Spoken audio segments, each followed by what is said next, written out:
त्या निराकार परमेश्वरामध्ये ज्याचं चित्त लागलेलं आहे अशा तेषाम त्या पुरुषांना क्लेश अधिकतर, म्हणजे त्यांची मी स्वीकारतो निराकाराची भक्ती, पण मात्र त्यांना खूप कष्ट करावे लागतात. कष्ट का? की जिथे आकारच नाही कसंच करावं, त्यामुळे त्यांना ते चिंतन करण्यासाठी खूप कष्ट पडतात. कोणाचे? निराकाराची भक्ती करण्यासाठी. अधिकतर पहा, त्याला काय म्हणतात? Comparative degree. अधिकतर, अधिकतम नाही, अधिकतर म्हणजे त्याच्यापेक्षा. कोणापेक्षा? जो साकाराची भक्ती करतो त्याच्यापेक्षा, म्हणून अधिकतर असं म्हटलेलं आहे. भक्तास्त्वां पर्युपासते ये चाप्यक्षरमव्यक्तं तेषां के योगवित्तमा. भक्तियोग, भक्तियोग 12वा अध्याय. तर या 12व्या अध्यायामध्ये भक्तियोग सांगितलेला आहे. तर तो भक्तियोग कसा आहे? पहिल्या 12 श्लोकामध्ये साकार आणि निराकार. कोणी म्हणाल की परमेश्वर अव्यक्तातून आला, आम्ही अव्यक्ताचीच पूजा करू, म्हणजे निराकार, त्याच्याबद्दल. आणि जे अवतार घेतल्यानंतर जे साकार रूप होतं त्या अवताराची, अशा दोन्ही प्रकारच्या म्हणजे साकार निराकाराच्या उपासकांचा पहिल्या 12 श्लोकात निर्णय केलेला आहे. आणि पुढे राहिलेले 8 श्लोक, त्यामुळे मला कोणता भक्त आवडतो त्याच्याबद्दल माहिती दिलेली आहे की मला कोणता आवडतो. मग आता त्याच्यामध्ये वेगवेगळे गुण सांगितलेले आहेत आणि हा अमका असा आवडतो, अमका असा आवडतो सांगितलं आहे. यामधून आपल्याला एक चांगला बोध मिळतो की असं म्हणतात की भगवान श्रीकृष्णाचा आचार लय सोपा आहे, ब्रह्मविद्यालय अवघड आहे. आता तुम्ही इथं पडताळणी करून पहा, ब्रह्मविद्येचा आणि या गीतेचा तसुभरही फरक नाही. म्हणजे जेव्हा परमेश्वराला काय आवडतं त्यावेळेस तो भक्त मला खूपच आवडतो असं म्हणतात. तो भक्त कोणता? आणि ब्रह्मविद्येतला भक्त तुमच्या डोळ्यासमोरच आहे. तर या दोन्हीची जर तुलना केली तर किती साम्यत्व आहे हे आपल्याला दिसून येणार आहे. तेव्हा प्रथमतः अर्जुन देवाला प्रश्न विचारत आहे. तर तो प्रश्न असा आहे की ये भक्ता एवं सतत युक्त, जे भक्त अशा प्रकारे सातत्यानं तुमच्या भक्तीमध्ये तल्लीन आहेत, युक्त आहेत, आणि त्वाम म्हणजे तुम्हाला तुमच्या भक्तीमध्ये तल्लीन आहेत, यात काही प्रश्नच नाही. म्हणजेच व्यक्तमंताच्या ठिकाणी पूजा करण्यात ते समरस आहेत. पण ये की जे भक्त अक्षरम अव्यक्तम अपि पर्युपासते, तुमचं जे क्षर न होणारं असं रूप जे आहे अव्यक्तातलं, त्या रूपाची पर्युपासते म्हणजे अत्यंत भावभक्तीनं उपासना करतात. तेषाम के योगवित्तमा, त्यांच्यामधला उत्तम असा कोण आहे असा अर्जुनाचा प्रश्न आहे. म्हणजे निराकाराची भक्ती करणारे आणि साकाराची भक्ती करणारे, या दोन्हीमध्ये कोणता उत्तम आहे असा प्रश्न अर्जुनानं केलेला आहे. यामध्ये एक लक्षात ठेवायचं आपल्याला, वित्तमा, कारण मी अगोदर सांगितले तुम्हाला तरतम भाव जे संस्कृतात येतात, तर हे इंग्रजीमध्ये ज्याला आपण पॉझिटिव्ह, कम्पॅरेटिव्ह आणि सुपरलेटिव्ह डिग्री म्हणतो, त्याप्रमाणे हा तमभाव म्हणजे सुपरलेटिव्ह डिग्री, याच्या पलीकडे नाही. म्हणजे अत्यंत उत्तम असा भक्त कोणता हे त्यांना अभिप्रेत आहे. बाबा, एवम शब्दावरती आपण सांप्रत्य श्लोकावर अर्थ लावला. एवम सतत, सतत युक्तायाम असा जो आहे तो, पण जेव्हा आपण एवम शब्द वापरतो तेव्हा एवम म्हणजे मागे सांगितलेला एवम जो 11व्या अध्यायात शेवटी सांगितलं, तर काय अडचण काय? असं नाही होत का? हं, एवम शब्दाने मागे सांगितला मी तुला, असं. मत कर्म मत हं, हं, वगैरे बाबा. हं, हं. असं म्हटले ये भक्ता एवम सततयुक्त. एवम म्हणजे कसे? मागचं म्हणता ना, होतं ना, बरोबर आहे. म्हणजे एवम पदामध्ये मागून घेतलं, बरोबर, अगदी बरोबर आहे.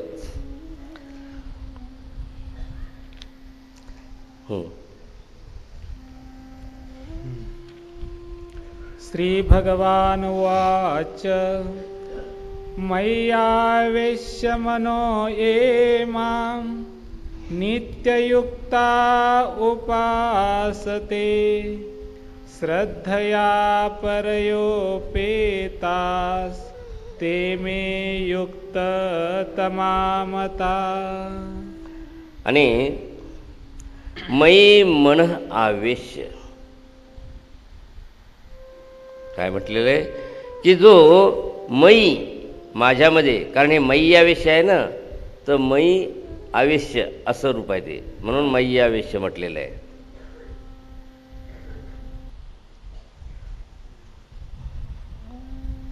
ते दादा आले होते ना, वर बसलेले होते ना, डहाणे दादा आहेत. कुठे आहेत? आहेत का?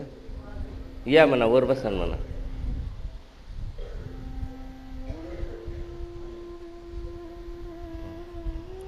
तर मयी मनः आवेश्य, माझ्यामध्ये मन लावून.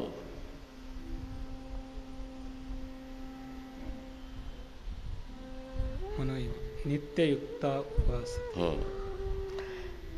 ये नित्ययुक्त, जे निरंतर माझ्या स्मरणामध्ये किंवा ध्यानामध्ये युक्त परिपूर्ण आहेत. परया श्रद्धया उपेता, अत्यंत श्रद्धेने, उपेता म्हणजे ते युक्त आहेत. आणि माम उपासते, जे माझी उपासना करतात. उपासते हे रूप कसं वाटतंय? आले नाही वाटते? आलेत का? वर या दादा, वर या. हां, इथं बसले होते का? मी तिकडंच पाहायलो, पुढंच कुठे तिकडेच होते. बस. तर उपासते हे रूप वर पाहता पाहता एक वचन वाटतंय, कारण आत्मनेपदी पदामध्ये ते इथे अंत्य असं रूप होत असते. इथं उपासते आणि मागे करता दाखवला ये अनेक वचन. मग हे कसं? तर याचं असं आहे, जे दुसऱ्या गटामधले धातू आहेत, कारण एकूण संस्कृतात 10 गण आहेत, त्याचे मुख्यत्वे 2 गट पाडलेले आहेत त्यांनी. पहिले 4 गट समान चालतात. पहिल्या गटामध्ये 4 गण आहेत, ते समान चालतात, 1 4 6 10, यात काही प्रश्न नाही. पण जेव्हा दुसरा गट घेतला जातो, 2 3, त्यानंतर 7 5 7 हां 5 7 8 9 7 8 9, बरोबर. हे जे गण आहेत, यातला 5वा गण तर वेदाचा आहे, प्रश्नच नाही, म्हणजे 5वा लकार. पण हे गण आहेत धातूचे, तर यांचं मात्र थोडंसं अनियमित आहे साधारणतः सारखंच, पण कधी कधी अनियमित आहे. आणि म्हणून हे जे उपासते, तर हे रूप बहुवचन आहे, कारण ते आते अते असे त्याचे प्रत्यय चालतात. ते आते अते, म्हणून हे उपासते सुद्धा बहुवचन आहे. तर माम उपासते ते मे युक्ततमा मता, ते मला खूप आवडतात. कोणते? की जे माझ्यामध्ये मन लावून अत्यंत श्रद्धेने युक्त असतात आणि माझी उपासना करतात, ते मला खूपच आवडतात. म्हणजे साकाराची भक्ती करणारे, साकाराची भक्ती करणारे युक्ततमा. तमा म्हटलं की शेवटचं, मता म्हणजे मी त्याला मान्य करतो बा, ते मला खूप आवडतात म्हणून. ये त्वक्षरमणिर्देश व्यक्तं पर्युपासते सर्वत्र गमचिन्त्यञ्च कुटस्थमचलं ध्रुवम्.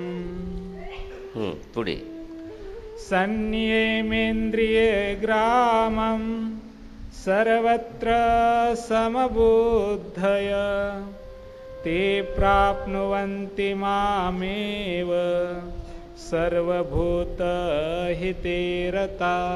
परंतु ये इंद्रिय ग्रामम संनियम्य, जे आपल्या इंद्रियावर इंद्रिय समुदायाला आवरून अचिंत्यम सर्वत्रगम अनिर्देश्यम, जो अचिंत्य जो सगळीकडे भरलेला आहे म्हणजे निराकार, आणि अनिर्देशम ज्याचा निर्देश करता येत नाही, कारण तो सगळीकडे भरला, कुठे म्हणून त्याला निर्देश करणार. कूटस्थम या प्रपंचाच्या कुटामध्ये भरलेला आहे. ध्रुवम अचलम अव्यक्तम, आणि नित्य अचल आणि निराकार असं जे अक्षर रूप आहे म्हणजे निराकार रूप, त्याची पर्युपासते म्हणजे निराकार रूपाची जे भक्ती करतात. पाहिजे पर्युपासते हे सुद्धा बहुवचन आहे. परी अधिक उप अधिक आस धातू आहे, 2 उपसर्ग आहेत. परी अधिक उप हे 2 उपसर्ग आहेत आणि आस धातू, अस धातू वेगळा, आस धातू. लौकिक संस्कृतामध्ये अस धातू परस्मैपदी चालतो, तर आस धातू दुसऱ्या गणातला असून आत्मनेपदी चालतो. परंतु जर पुराणाकडे जर पाहिलं तर तिथं मात्र थोडंसं या पदाबद्दल अनियमितता आढळते. ते सर्वभूत हिते रता, आणखी पुन्हा पहा, ते सर्वभूत हिते रता, सगळ्याच प्राणीमात्रांबद्दल ज्यांना प्रेम आहे, कारण त्यांच्या मते सगळीकडे देव भरलेला आहे, आणि म्हणून ते भूतग्रामाला सुद्धा कुठेही दुखवीत नाहीत. म्हणजेच गीतेमध्ये हिंसा किंवा मांसाहाराला किंचितही स्थान नाही. ज्यांना वाटत असेल शिकार करीत होते राजे लोक, लक्षात घेण्यासारखी गोष्ट आहे की महाभारतामध्ये शिकार हा क्षत्रिय धर्म होता. परंतु भगवान श्रीकृष्ण काय म्हणतात की सर्वभूत हिते रता, सगळ्याच प्राणीमात्राच्या हिताच्या बाबतीत ते रममान असतात, म्हणजे त्यांना दुखू नये. तर मारणं तर लांबच राहिलं. सर्वत्र समबुद्धय, असे सगळ्यांच्या बाबतीत समबुद्धी असलेले माम एव प्राप्नुवंती, ते सुद्धा मला प्राप्त करू शकतात. प्राप्नुवंती, ते मला प्राप्त करू शकतात. पण आता दोन्हीमध्ये फरक पुढच्या श्लोकात सांगतील. बाबा, इथे अक्षर शब्दाचा अर्थ आपण निराकार केला. संस्कृतमध्ये अक्षर कशाला म्हणतात? निराकार येण्यार्थी की तिथे क्षरणशीलता नाही म्हणून. संस्कृतमध्ये अक्षर शब्दाचा अर्थ क्षर नसलेला तो अक्षर. क्षर म्हणजे च्युत, म्हणून निराकार. किंवा आपण अक्ष शब्दाचा अर्थ डोळा पण लावतो. हो हो, अगदी बरोबर. जसं अक्ष, अक्ष म्हणजे डोळा, तसं परोक्ष, परह अक्ष, डोळ्याच्या माघारी. सप अपरोक्ष, अक्ष म्हणजे डोळा. तुमच्या याला उदाहरण दिलं मी, परह अक्ष, त्या विसर्गाचा ओ झालाय परोक्ष. तो परह अक्ष डोळ्याच्या माघारी म्हणजे अप्रत्यक्ष. परोक्ष म्हणजे अप्रत्यक्ष. त्या युग धर्माच्या कृतयुगाच्या टीकेत, पहिल्या टीकेत असं म्हटलंय की माता पिता परोक्ष झाली, मग भक्ती टाकली. भक्ती ते ध्यानरूप, म्हणजे ध्यानरूप भक्ती आहे. म्हणले ध्यानरूप भक्ती ती कशी? मग ते पुढं पक्ष आहे, क्रिया ही करिता धर्मा ते रामा ते विसरे ना म्हणून ध्यान, असा पक्षच आहे तो, तिथं आलेला आहे. दुसरी गोष्ट, अंबक म्हणजे सुद्धा डोळा होते. त्र्यंबकेश्वर, त्रि अंबक ईश्वर, त्रला य वरानुस्वार, त्र्यंबकेश्वर म्हणजे 3 डोळ्याचा म्हणजे महादेव. असं. बाबा त्या अध्यक्षामध्ये एक अक्ष आहे, तिथे काय? कशामध्ये वेगळं? सभेचे अध्यक्ष. हां तिथं अक्षर. अच्छा हो बा. हां असं म्हणतं होय. अध्यक्ष जर त्याला तोडलं तर आधी अक्ष होते. बरोबर आहे तुमचं. तिथं अक्ष असं आखाला म्हणतात. आख, ॲक्सल. इंग्रजीमध्ये त्याला ॲक्सल म्हणूया आपण. जे चाकाच्या मध्ये राहतं ना, अध्यक्ष सगळ्याचा मुख्य कणा, म्हणून त्याला अध्यक्ष म्हणतात. बरोबर आहे. आख म्हणतो आपण त्याला, आख, गाडीचा आख, ते अक्ष. बरोबर आहे. आणि तोच शब्द मराठीत आलाय, आख. क्षला ख झालंय. अध्यक्ष उपाध्यक्ष. बरोबर आहे. क्लेशोऽधिकतरस्तेषा मव्यक्तासक्तचेतसा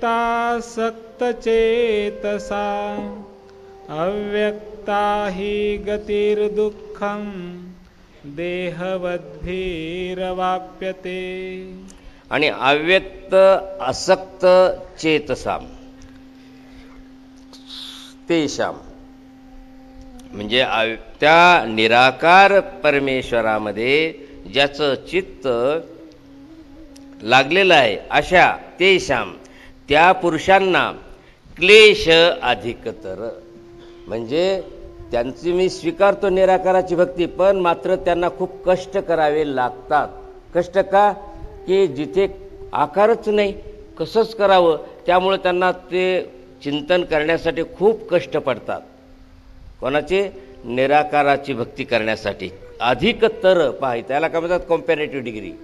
अधिकतर, अधिकतम नाही, अधिकतर म्हणजे त्याच्यापेक्षा. कोणापेक्षा? जो साकाराची भक्ती करतो त्याच्यापेक्षा, म्हणून अधिकतर असं म्हटलेलं आहे. देहवद्भी अव्यक्ता गती, कारण देहाचा अभिमान बाळगणाऱ्या पुरुषाकडून अव्यक्ता गती, अव्यक्त विषयक गती ही दुःखम अवाप्यते, त्याला दुःखच देत असते. म्हणजे अव्यक्ताची भक्ती करणाऱ्याला, तो साकार, आपण देहामध्ये बसला आणि अव्यक्ताची भक्ती करायला, त्याला हे दुःखदायक भक्ती आहे. म्हणजेच साकाराची भक्ती सोपी आहे, हे त्यांना म्हणायचं आहे. ये तु सर्वाणि कर्माणि मयि सन्न्यस्य मत्परा अनन्येनैव योगेन मां ध्यायन्त उपासते. आता या ठिकाणी पहा, संन्यस्य, आणि जुन्या गीता पाहिल्या असतील तर सवर अनुस्वार होता. जुन्या गोरखपूरच्या गीता, इथं न ला न जोडलं. कारण का? अनुस्वाराचे जे उच्चार आहेत 8, त्यामध्ये पुढे न आल्यामुळं अनुस्वाराचा उच्चार काय झाला? त वर्गात आलं ना. ते त वर्गात आल्यामुळं त्या त वर्गाचं अनुनासिक लागलं, म्हणून सन. आणि म्हणून मान ध्यायंत, माम ध्यायंत नाही, हा उच्चार कसा होईल? धोष्टर. जर सपूर उच्चार करायचा असेल तर मान ध्यायंत न घ्यावा लागेल मध्ये. का? पुढे त वर्ग आलेला आहे, ध, म्हणून मान ध्यायंत असं.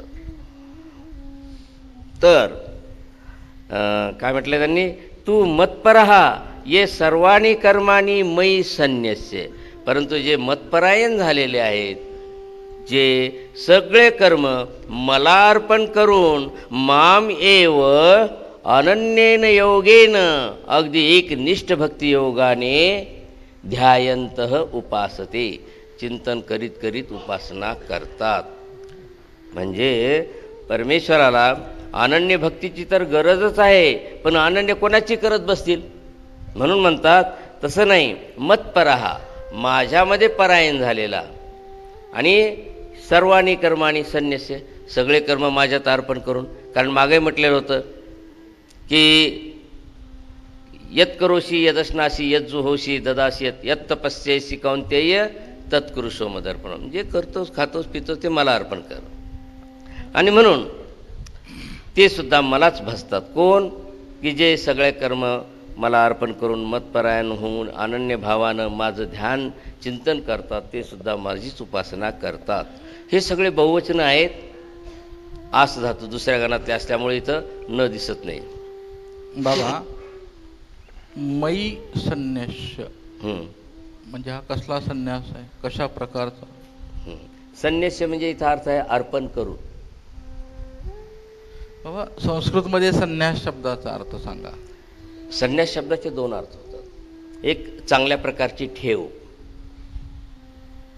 जी आपण डिपॉझिट ठेवतो, संन्यास चांगल्या प्रकारची ठेव किंवा न्यास नोंदणी कार्यालय. आणि दुसरा अर्थ होतो न्यास म्हणजे त्याग. थोडक्यात आपण ठेव म्हणजे त्यागच केलेला आहे तिचा.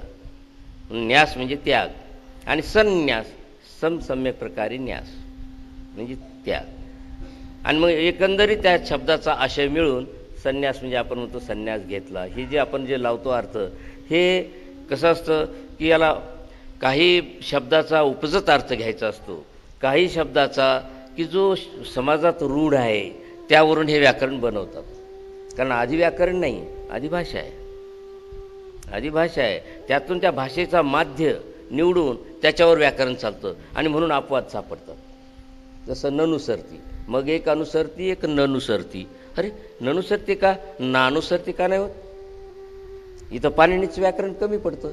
मग पाणिनीनं काय केलं की त्याला लगेच त्याला सांगितलं की शकंद्वादिषु पररूपम वाच्यम. म्हणजे शक आणि अंधू देशातली विहीर, इथं मात्र त्या वार्तिकारानं स्पष्ट सांगितलं की इथं अचा दोन अ मिळून आ होणार नाही. मग शक अधिक अंधू, शकांधू व्हायला पाहिजे ना, नाही होत. पूर्वरूप संधी.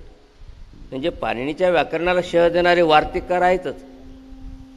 असं म्हणजे हे कशामुळे होतंय? कारण आपण व्याकरण काढतो तो भाषेचा माध्य असतो, पण जेव्हा भाषा तेलंगणाकडे चालली त्यावेळेस जरा थोडेसे शब्द वेगळे येतात. जरा भाषा एमपीकडे चालली की भाषा वेगळे शब्द येतात.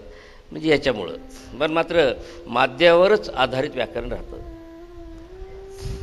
तेषामहं समुद्धर्ता मृत्यु संसार सागरात भवामी न चिरात पार्थ मय्याविषीत चेतसा. आणि पार्थ म्हणजे पृथाया अपत्यम, कुंतीपुत्र. मयी आवेशित चेतसाम, आवेशित म्हणजे लावून, काय चित्त, माझ्यामध्ये चित्त लावून असणारा ठेवणारा, तेषाम त्यांचा न चिरात म्हणजे लवकरच शीघ्रच मृत्यू संसार सागरात समुद्धरता, या मृत्यूरूपी संसार सागरातून समुद्धरता अहम भवामी, उद्धारण करता तो मी आहे. बाबा इथे श्रीकृष्णाने संसाराला मृत्यू संसार सागर उपमा दिलेली आहे. सागर का म्हणलं संसाराला बाबा? अथांगतेचा गुण घेतलाय, कारण हा संसार न संपणार आहे म्हणून.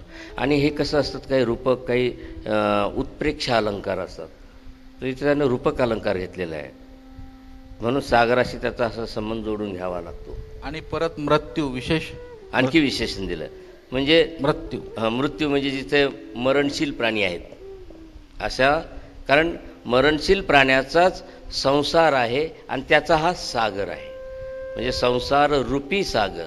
ह्याच्यामध्ये असं आहे, इव जर आलं तर कधी कधी इवचा अर्थ उपमा पण अलंकारात येतो, पण कधी कधी उत्प्रेक्षा पण येतो. पण जर एव येत असेल, जसं दिक एव अंबरम यस्य स दिगंबर, जैनामध्ये असतात दिगंबर, ज्याचं दिशा हेच वस्त्र असतं, हे वस्त्र नसतं, तिथं मात्र तुम्हाला त्याला रूपक अलंकार धरावा लागेल. दिक एव अंबरम असं त्याचा व्याख्यावरून लक्षात येतं हा कोणता अलंकार आहे इथं. तर समुद्धरता, आता समुद्धरता म्हणल्याबरोबर काय वाटेल? उद्धरण. म्हणजे सम उत हे दोन उपसर्ग आहे आणि ऋ धातू आहे. ऋ धातूचं ते रूप झाले समुद्धरता. हचा ध. मय्येव मन आधत्स्व मयि बुद्धिं निवेशय निवशिष्यसि मय्येव अत ऊर्ध्वं न संशय. आता या ठिकाणी अपवाद सध्या आली पहा. म्हणजे जे काही लोक म्हणतात गीता अशुद्ध आहे, परंतु आता काही जे असतात ना आक्षेपार्ह रूप, तर मी तुम्हाला अगोदर सांगितलं व्याकरणाचं शुद्धीकरण नंतर होते. म्हणून महाभारतामध्ये काही अशा अपवाद संध्या येतात. अपवाद संधी म्हणजे ती नियमात बसते, परंतु तिथं त्याला नियमाप्रमाणे पूर्णपणे त्याने केलेलं नसतं. वैकल्पिक संधी घेतलेली असते. आता मयी एव इथं त्याने स्पेस दिली आणि पुढं काढला. संस्कृतचा नियम आहे, समोरासमोर दोन स्वर पद्यात कधीच ठेवू नयेत, काव्यभंग होत असतो. पण जर पादपूर्तीसाठी एखाद्या ठिकाणी जर केलं तर तो अपवाद म्हणून क्षाम्य असतो, असं त्यांचं सरळ नियम आहे. आता यांनी आपण आतापर्यंत पाहिलं, मागं 2 ठिकाणी गेलं होतं, याच ठिकाणी, कारण त्यांना एक अक्षर कमी होतं नाहीतर, म्हणून त्यांनी कशी संधी केली, मयी एव अत. आता वास्तविक इथं कुठलंच काही वैकल्पिक संधी नाही, काहीच नाही. मग का त्यांनी असं ठेवलं? हां, वैकल्पिक संधी असते तर मानला असतं आम्ही कोणातरी आता. इथं काय मयी एव, सरळ विसर्ग नाही, काहीच नाही, आणि पुढं अत आलं, आणि म्हणून हे लोक म्हणतात की बाई चूक आहे. तर असा अपवाद असू शकतो काव्यात, हेच त्याला उत्तर आहे, त्याला दुसरं उत्तर नाही. मयैव मन आधत्स्व. आता इथं पहा, मन आला पुढं आला, पण इथं नियम आहे. कसा नियम आहे? कारण मागं विसर्ग होता म्हणून हे ठीक आहे, पण हे अपवाद मयैव अत, म्हणजे इथं पण एक नियमात बसतं, एक नाही बसत. अतच्या पुढं ऊर्ध्वम आहे, उ आला, पण इथं बी बसतं नियमात. का? अतच्या पुढं विसर्ग होता म्हणून. मयी मन आधत्स्व, माझ्यामध्ये मन ठेव, लाव, आधत्स्व म्हणजे धारण कर. मयी एव बुद्धिम निवेशय. पहा किती सकारात्मक एकनिष्ठ भक्तीला त्यांनी इथं विशेष जोर दिलेला आहे. मयी एव बुद्धिम निवेशय, माझ्यातच बुद्धीचा प्रवेश कर. अत ऊर्ध्वम, यानंतर मयी एव निवसिष्यसि, तू माझ्यामध्येच निवास करशील, न संशय, त्यात संशयच नाही. बाबा, हां, निवेश शब्दाचा अर्थ निवेश करणे म्हणजे नाही, गुंतवणूक न, करणे. हां, बरं, हां, काय म्हणाले? आपण आता एक अर्थ लावला निवेश. कसं निवेश शब्दाचा अर्थ आपण वेगळा. निवशिष्यचे दादा, हां, मागे निवेश आहे, बरोबर. हां, तर त्याचं असं आहे, बरोबर आहे तुमचं म्हणणं. नि अधिक विष धातू आहे बरं का, नि अधिक विष धातू, आणि इथं कोणता धातू आहे? नि अधिक वस धातू आहे. वस म्हणजे राहणे. कोणतं? निवशिष्यशी. तिथं नि अधिक वस धातू आहे, आणि इथं नि अधिक विष धातू आहे. विष म्हणजे प्रवेश करणे, प्रविशती.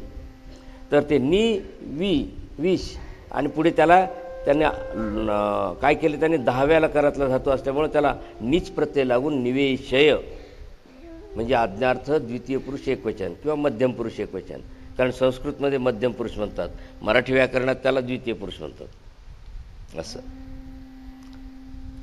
त्याच्यामुळं प्रवेश माझ्यामध्ये तू काय कर, तिथं बुद्धी लाव म्हणले. निवेशय म्हणजे प्रवेश कर, बुद्धी लाव, सरळ अर्थ. आणि इथं काय? राहशील, निवास करशील, असं.